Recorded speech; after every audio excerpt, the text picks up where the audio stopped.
Essa publicação dos três leões abraçados poderia ser Fábio Mota, Marcelo Paes e Yuri Romão. Ia traduzir muito bem o cenário do amadorismo das gestões de Sport, Fortaleza e Vitória. Eles não estão na zona do rebaixamento por um acaso, pelo destino. Ah, foi azar. Ah, foi a arbitragem. Não, nada disso. Eles estão na zona do rebaixamento merecidamente pelas suas gestões ridículas de futebol. E assim, o meu esporte já caiu. Tem mais de 10 rodadas. O já caiu entre aspas, né? Não caiu ainda matematicamente, mas o esporte sempre teve que reverter aquele cenário do pior time da estrada dos pontos corridos. Aí tem que fazer campanha de G6, G4 para escapar da Série B com esse elenco. Beira o impossível. A gente não pode falar que no futebol é impossível porque a gente já viu reviravoltas no futebol malucas, beleza. Mas na prática a gente sabe que o esporte sempre esteve numa situação delicadíssima. Já a Vitória e Fortaleza, você até olha para a própria pontuação e a tabela e você vê que é um cenário mais reversível. O Vitória tem 19 pontos, só está dentro da zona do rebaixamento pelo critério do número de vitórias. Beleza que tem um jogo a mais, mas ainda assim um cenário plausível. Ele está a um jogo de chegar na 15ª colocação, que é onde está o Santos.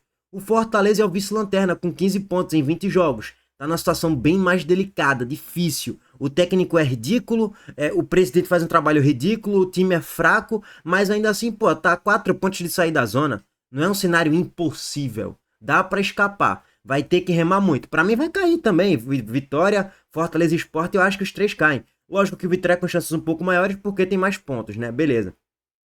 E o Sport, cara, tem 10 pontos em 19 jogos. Tipo assim, pela própria pontuação, já foi praticamente. E a diretoria não se mexe, não se move para trazer peças que nos solucionem, que tragam solução ali para os problemas do esporte no meio campo, na lateral, na ponta, sei lá, no ataque. Não trazem.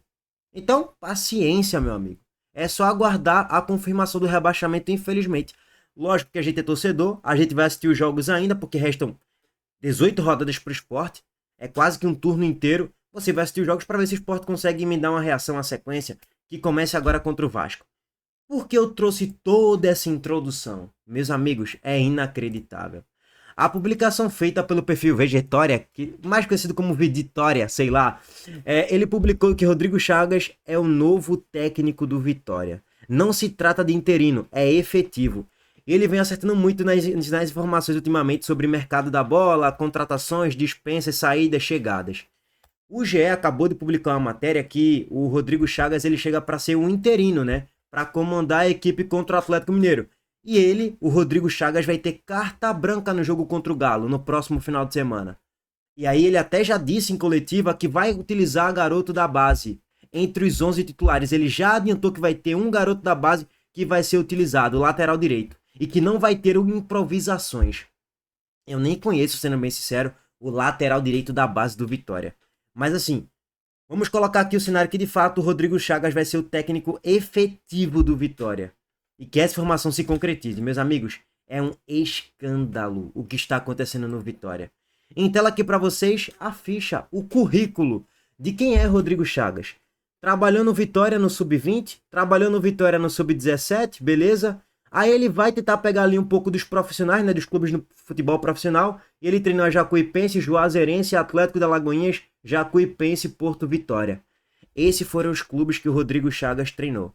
Não tem bagagem, não tem currículo, não tem trajetória, não tem experiência nenhuma para treinar em Série A. Não tem repertório tático, não tem a experiência de ser um treinador efetivo, de comandar a equipe ali na área técnica, em jogos grandes de Série A. Ele não tem currículo nenhum. Ou seja, e ele até falou, né? Fábio Mota me deu carta branca para eu fazer o que quiser. Quer que eu traduza tudo isso? Quem é mais maluco? Marcelo Paes, que entregou as chaves do clube, tudo. Renato Paiva, você faz o que quiser aqui. Você manda e desmanda a partir de agora. Quem é mais maluco, Marcelo Paes ou Fábio Mota, que entregou a chave do clube, né, entre aspas, pro Rodrigo Chagas? Que beleza, já conhece o clube, já tá mais bem adaptado à região e tal, mas vamos ser bem sinceros, né, irmão? É muito risco. É uma aposta de altíssimo risco. Ah, então vai contratar quem no mercado? Eu não sei não tenho nenhum nome para indicar não, sendo bem sincero. Mas eu não tenho nenhum nome para indicar mesmo. Não sei.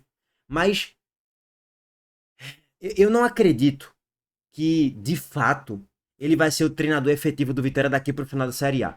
Porque é o que deve acontecer. O Vitória pega o Atlético Mineiro no próximo final de semana. Eu não sei exatamente como é que vai o Atlético Mineiro para a partida. Em tese, deve poupar peças, né? O Galo joga hoje na Copa do Brasil. E aí, no final de semana, no próximo domingo, pega o Vitória no Barradão. E aí, na outra semana, pega de novo o jogo da volta na Copa do Brasil contra o Cruzeiro. Então, eu acredito que o Atlético Mineiro deve poupar peças, né? No mero achismo, tá? Deixa eu só confirmar aqui com vocês. Galo e Vitória, é isso mesmo. A sequência é exatamente essa. Beleza, ok. Aí ele pode até vencer o jogo, não é porque ele é um grande treinador, não, é porque o Atlético Mineiro vai estar mais desmobilizado pro jogo, não vai ter aquela entrega toda e talvez nem chegue os titulares por completo nesse jogo. Aí beleza, ele ganha esse jogo, ele ganha respaldo. Aí talvez, numa coletiva pós-jogo, Fábio Mota ou ele ou alguém anuncie, ó, eu vou ficar como treinador efetivo do Vitória. Vamos dar continuidade, vamos dar chance, deixa o homem trabalhar. Aí pega o Fortaleza fora, é confronto direto, aí pum, toma uma paulada, vamos supor. Aí pega o Fluminense no Barradão, aí pum, sei lá, empata. Aí pega o Grêmio fora, perde. Meu irmão, ele não chega no Bavi, gente. E assim, eu já venho falando isso aqui pra vocês. O Vitória, a janela de oportunidade pro Vitória escapar da Série B é nos próximos 5, 6 jogos. Que você tem um Atlético desmobilizado, tem um confronto direto contra o Fortaleza, pega o Fluminense no Barradão, é factível uma vitória. Grêmio muito instável na temporada, dá para você pontuar. Ceará, confronto direto, entre aspas, no Barradão, dá para ganhar. Então, se você pega uma sequência ali de jogos ganháveis, não tô falando que vai ganhar, nem tô falando que é provável ganhar, tô falando que é possível ganhar.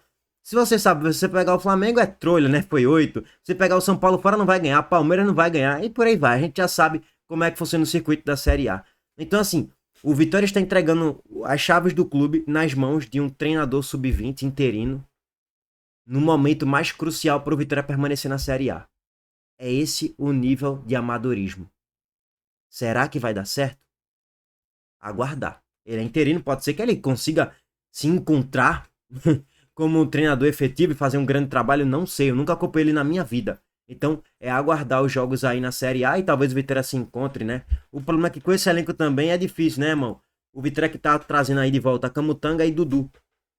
Camutanga na Série B no Remo, Dudu na Série C jogando mal na Ponte Preta, e agora contratando um interino, um treinador sub-20, né? É o planejamento de Fábio Mota, é um grande presidente, um grande gestor. É pra se aplaudir, meu irmão, é pra se aplaudir. Os caras praticamente largaram o campeonato, pô. É quase que isso, mas vamos aguardar, né? Futebol a gente sabe que é uma caixinha de surpresas. Quem inventou essa frase? Eu acabei de inventar essa frase agora. Régua passar de tudo isso.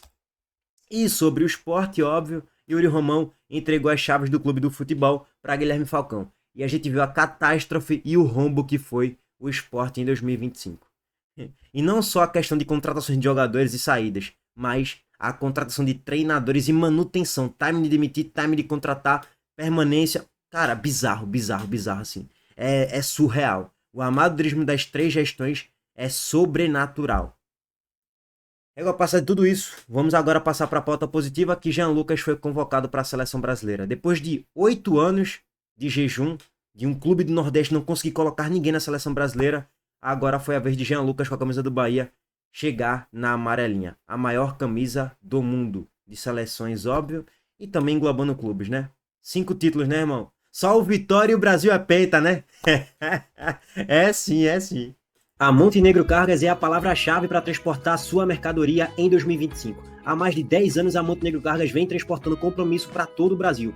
Com as modalidades de entregas fracionadas, expressas e dedicadas, vem oferecendo sempre o melhor serviço e detalhe, por um precinho justo. Além disso, a Montenegro Cargas é uma das poucas do Brasil a incluir prazo de entrega em proposta para vários trechos do contrato, garantindo confiança, eficiência e transparência em cada entrega. Essa é a Montenegro Cargas transportando compromisso. É carga, viu, pai?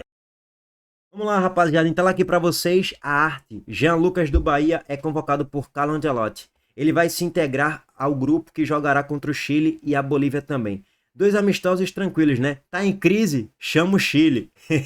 E depois a Bolívia. Porra, pelo amor de Deus, né, gente? Se não ganhar da Bolívia, pelo amor de Deus. Mas se eu não me engano, esse jogo é lá na altitude, né? Então é mais difícil. Precisa de vigor físico. Coisa que Jean Lucas tem. Ó, o técnico Carlo Ancelotti convocou nesta quarta-feira o jogador Jean Lucas do Bahia para os jogos contra o Chile e Bolívia, os dois últimos compromissos da equipe nas eliminatórias da Copa do Mundo de 26. Jean Lucas vai ocupar o lugar de Joelinton, cria da base do Sport, mas que está no Newcastle hoje jogando muito bem a Premier League, desconvocado por causa de uma lesão sofrida na última partida por sua equipe pela Premier League. Muito azar, né, que Joelinton teve, e muita sorte que o Bahia barra Jean Lucas teve, né? Por que muita sorte que o Bahia barra Jean Lucas teve? Para quem não sabe, o último jogador que estava jogando aqui no Nordeste e foi convocado para a seleção brasileira foi Diego Souza. E assim, com merecimento, tá? Ele jogou 5 partidas e fez 2 gols, inclusive um gol contra a Austrália. Com 20 segundos de jogo ele já brocou. Ano passado, em 2016, ele foi artilheiro da Série A com 14 gols marcados. Naquela Série A que o Sport escapou na última rodada.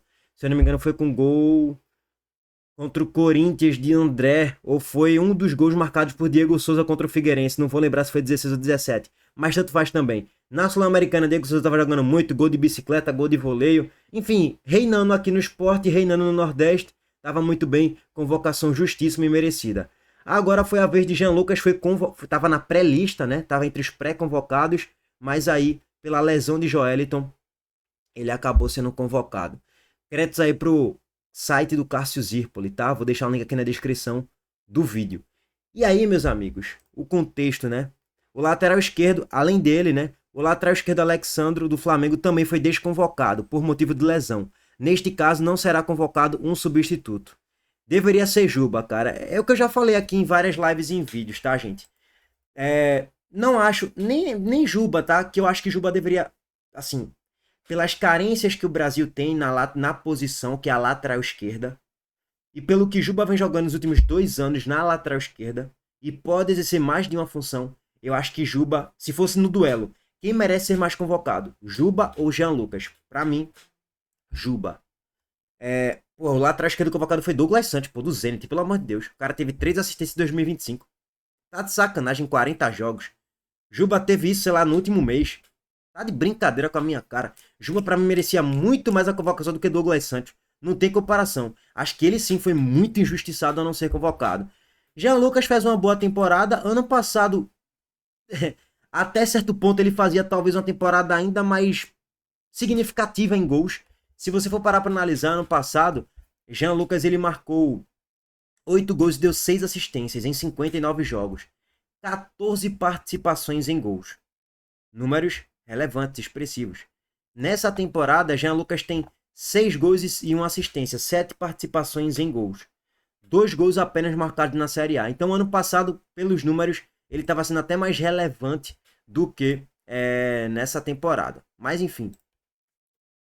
Óbvio que no final da temporada passada, Jean Lucas estava sendo muito criticado, inclusive porque não conseguia dar um desarme. Everton Ribeiro estava marcando mais do que Jean Lucas e Caio Alexandre. Teve até uma estatística mostrando isso aí na reta final da Série A do ano passado.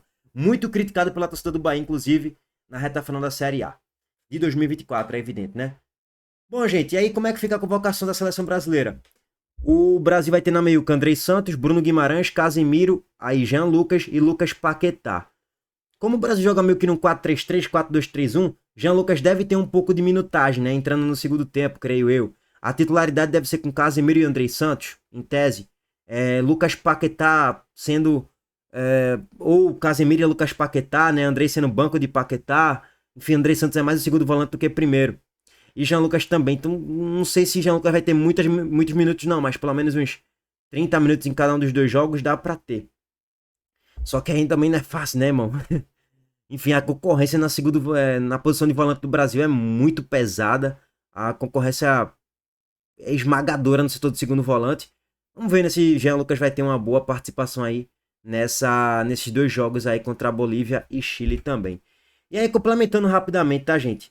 Antes de Jean Lucas foi Diego Souza e antes de Diego Souza foi Douglas Santos, do Náutico. E que foi convocado agora de novo, né? Mas tá jogando no Zenit. Lá em 2003 foi Nadson, com a camisa do Vitória. Lá em 2003 também foi Dudu Cearense, com a camisa do Vitória. Em 2001, Leomar, atuando no século XXI, né? E aqui tem todo o retrospecto dos clubes do Nordeste com mais convocações da seleção. Primeiro vem o Santa, junto com o Sport, foram 13 jogadores ao todo. De 59 a 79 Santa Cruz, né? Onde o Santa Cruz tinha um pouco mais de prestígio e representatividade. E o Sport, de 59 até 2017, conseguiu 13 convocações, 13 jogadores. Depois vem Vitória e Bahia, depois Náutico, Botafogo, Fluminense, Ipiranga e a Galícia, tá? Bom, seguinte, diante de investimentos que o Bahia vem fazendo temporada após temporada, tende a ser um pouco mais normal. O Bahia, sei lá, se continuar com grandes investimentos e o Sport continuar no ostracismo, Vitória também bem abaixo, tal, sem grandes investimentos, a tendência é que o Bahia vá ocupando um pouco mais, vai escalando um pouco mais esse ranking. Por quê? Porque tem mais jogadores de qualidade que potencialmente podem chegar à seleção brasileira do que Sport, Vitória, Fortaleza e por aí vai. Bom, mas isso aqui é só a introdução, talvez a gente faça um outro vídeo mais completo sobre isso. E é isso, meus amigos. Abraço para todos vocês, deixa o like, se inscreva no canal e ative as notificações. Valeu, gente.